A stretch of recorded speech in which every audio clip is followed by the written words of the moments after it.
Hi there, this is Maurice Hakizimana. Uh, Today I want to talk about one subject, one very tough subject.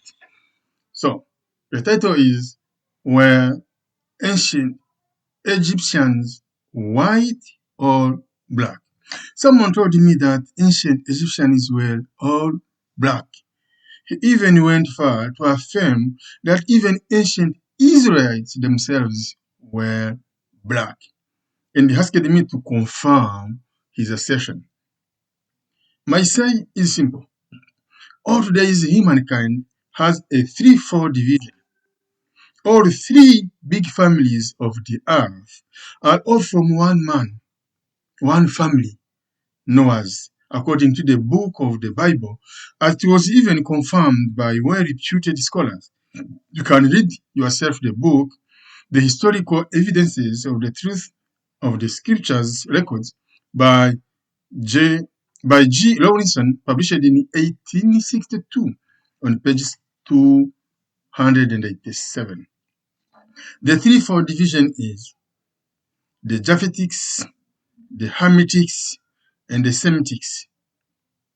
We are now from those three big families. From the Middle East, the Japhetics took the direction of Europe and Asia, while the Hamitics went southwest Asia, Canaan, and Africa. For the Semitics, we found their traces in the Middle East. Coming back to the Hamitics, who went South Asia, Canaan, and Africa, we found the traces in Egypt, Ethiopia, and East Africa.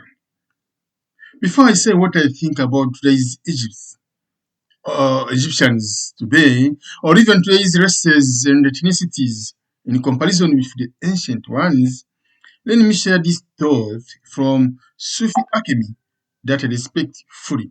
Listen carefully and use your brain, and you understand the difference between the ancient forefathers and today's population. Dark-skinned people here in Egypt are of completely different features and culture than. Assalamu alaikum. You mean the alkaline Hamitic features like myself?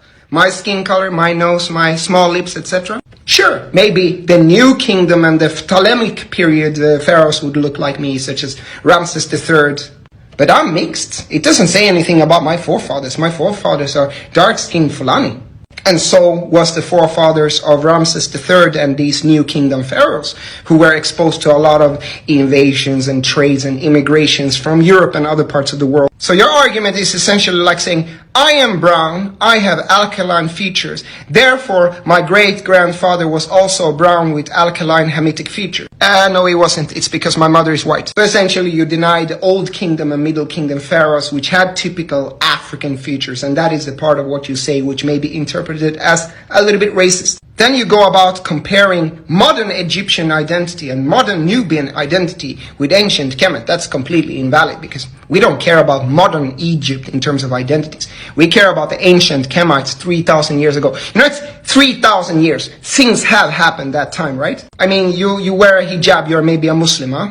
Where the ancient Kemites, Muslim and wearing a hijab. Just trying to prove a point. That came with the Umayyad invasion when Sayyidina Usman got assassinated and the Umayyad cousins took power and invaded North Africa. People migrate tremendously, huh? Look at Dubai today. Most people in Dubai are immigrants. Look at New York, filled with immigrants. Amsterdam, filled with immigrants. The entire North Africa is filled with immigrants. I mean, the true people there are the natives. What do you think has happened to Egypt the last 3,000 years with invasions from Assyrians, Persians, Phoenicians, Romans, Greeks, you name it. So this argument that that land and nation that you today call Egypt has always been like that is completely false. Some people cite the 2017 DNA study, which actually doesn't say what people say it does, because I read the study in the Nature journal, Yeah, that's one study looking at 2 or 3 mummies. What about the 160 mummies that they didn't publish, right? What about the 1990 study that nobody talks about that showed sub-Saharan in the mummies? What about Sheikh Anta Diop's tests and so on? So you cannot just take one study and point to something. Yes, sure, there may be people in Egypt today and Nubia today who are direct distant descendants of some pharaoh. I mean, there would have been many people in ancient Egypt, but since people have migrated there for the last 3,000 years, you can have people in West Africa also are descendants of them. You can have people in Iran who may trace their lineage back to ancient Kemal. I mean, people move. So this kind of argument, let's assume that people don't migrate. People are static only in that geographic region. They don't move. There are no wars. There are no changing of people. Is completely historyless. It's a naive argument that can be disproven as simply as just looking at your random city in Europe today. And the idea that just because I have Alkaline Hamitic futures, my fathers also had Hamitic futures, that can change in 1 or 2 generations. Or the argument that the Egyptians today have some kind of proprietary right to history.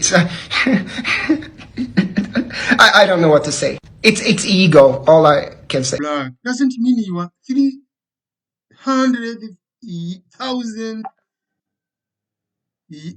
or 3,000 years or 6,000 years forefathers were the same way you morphologically are. People had migrated, people had intermarried, people had mixed to produce what you are today. So please stop nonsense of saying my 6,000 years forefathers were white or black or yellow or red or big or had a small nose or big nose, etc.